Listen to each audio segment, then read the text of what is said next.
Everyone. So I'm here to talk about Slacklines today and really just inform you if you haven't heard of it before, as well as invite you to try it later because we have a really nice day and we're going to set one out outside. First, just a poll, how many of you actually know what a slackline is? Have heard of a slackline before? Okay, how many of you don't know what it is? Oh, I love it. All right, I was a little concerned, but what I'm talking about today is something I discovered on some travels where I wasn't doing anything other than drinking and climbing. And there was some downtime in between that. And the slackline it's a practice in balance where you set up a line between 2 points and you walk on the line. Now, the history behind this is it actually started in the 1980s in Yosemite. A lot of rock climbers out there hanging out at Camp 4. And they had days on with their climbing, and then they had to take days off to rest and restore. But they still want their adrenaline kicks, and they still want to do something that's fun. And they started walking along the chain links on fences in the parking lot. And they just started balancing on different beams. And they realized we've got all this climbing gear around too. And they have webbing for climbing, which you use to suspend yourself up in the air. And they tied it between 2 anchor points and started walking across that line.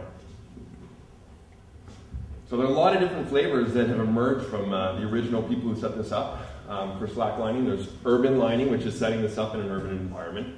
Trick lining, which is more focused on doing like freestyle sports, flips and stuff on the line. Water lining, which is doing it over water, so when you fall, you land in the water.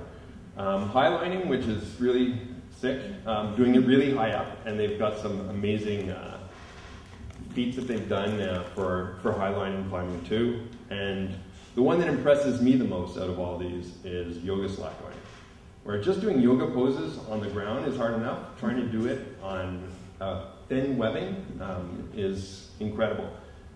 And freestyle slacklining, which I think is very similar to trick lining, I'm not sure. So I really just reduced this to high, low, and rodeo. High lining, being really high up in the air. Low, you're close to the ground. And today we'll do low lining unless anyone wants to kill themselves. Rodeo is when you do it with a slacker line. The tautness of the line will affect how you react to it. So looking at some highlighting, here's what we're not going to try today, unless someone really does want to try it. Low lining, this is what I've done the most of, and at this place as well, is where I first started trying it, and it's just setting up a line low to the ground. We'll try this outside, where there's hopefully find some nice grass instead of rocks to fall on. And then rodeo is the same idea, but a lot slacker line, a little bit higher up, and you can bounce on it, do flips, and people do double back flips and land on this line. There's a lot to see as to why it's entertaining as a spectator, but then why would you try it? Well, it's a lot of fun. It also will enhance your ability to focus. And the amount of context switching we're doing, how easily distracted we are to actually get on a line and try and balance and walk across it, you have to be really, really present. You can't be thinking about something else. So it's really interesting practice and focus. Combining that with yoga is insane, once again. It improves your balance a lot, which is great for anyone who's in balance sports or just wants to work on not falling over. Strengthening your legs and core is a benefit of it. It's entertaining for everyone doing it as well as those watching. And, well, my personal reason, I think my mom was in the circus, so it's in my blood. Now, when you're trying this, though, there's well, actually, if anyone, when we try this today, we tried to develop good drinking games around it, because it goes really well with alcohol. It removes your fear of trying it. It also softens the blow when you fall. The how to start, normally you start in bare feet, because you can actually line up your toe along the line this way, get your heel on it, bounce, and you walk slowly across the line. It's nice to have a friend there to buffer your fall when you're starting off. And it's really challenging. When you put your foot on it the first time, you really get the wow as to how challenging this is. Because the line starts shaking back and forth. It doesn't stay there. It doesn't want you to stand on it.